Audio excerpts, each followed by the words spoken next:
La royauté française au service des nécessiteux. La monarchie française a toujours été ancrée dans le social, pour protéger les plus faibles et notamment les pauvres.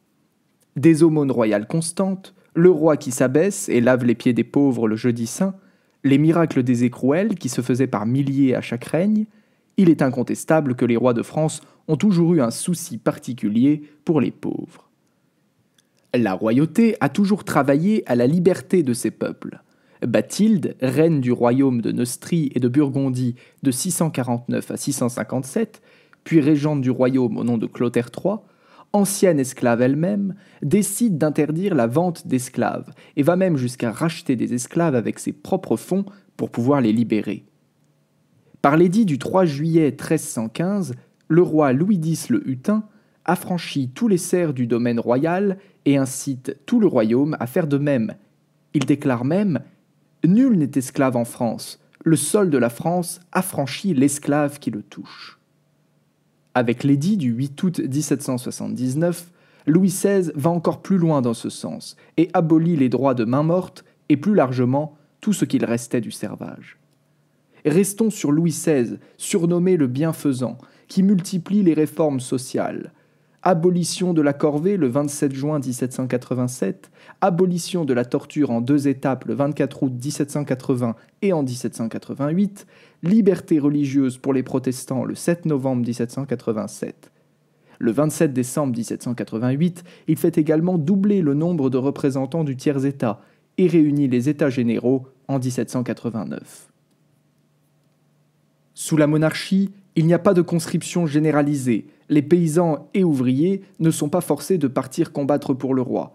Louis XV et Louis XVI ayant même grandement limité les conflits touchant directement le sol de France. Il faudra plus d'un siècle pour que la République cesse d'envoyer les Français se faire tuer au nom de l'État. Même avec la chute de la monarchie, la royauté continue de défendre les pauvres et les nécessiteux. Par sa lettre sur les ouvriers du 20 avril 1865, Henri V est l'un des précurseurs de la doctrine sociale de l'Église. Il faut donner aux travailleurs de quoi vivre dignement, mais il faut aussi le faire moralement. Henri V entend lutter contre l'individualisme, les sociétés secrètes, la concurrence sans limite. Il souhaite redonner des responsabilités aux ouvriers à leur travail.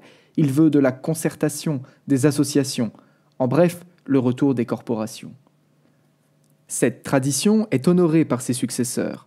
Vers 1930, le roi titulaire Jacques Ier déclare dans un entretien avec Joaquin Argamasilla « Il est mauvais que la femme soit payée avec un petit salaire dans l'idée que ce qu'elle apporte à la maison est une aide pour alléger les charges courantes. Elle doit gagner ce qui est nécessaire pour couvrir tous ses besoins. » Plus récemment, Louis XX soutient les grands mouvements sociaux de sa génération. En décembre 2018, il affiche sa solidarité avec les Gilets jaunes.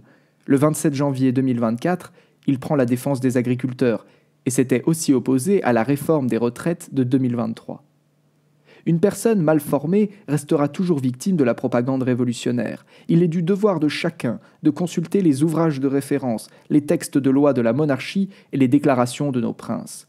Ceci étant fait, il devient évident que la royauté française est au service des nécessiteux.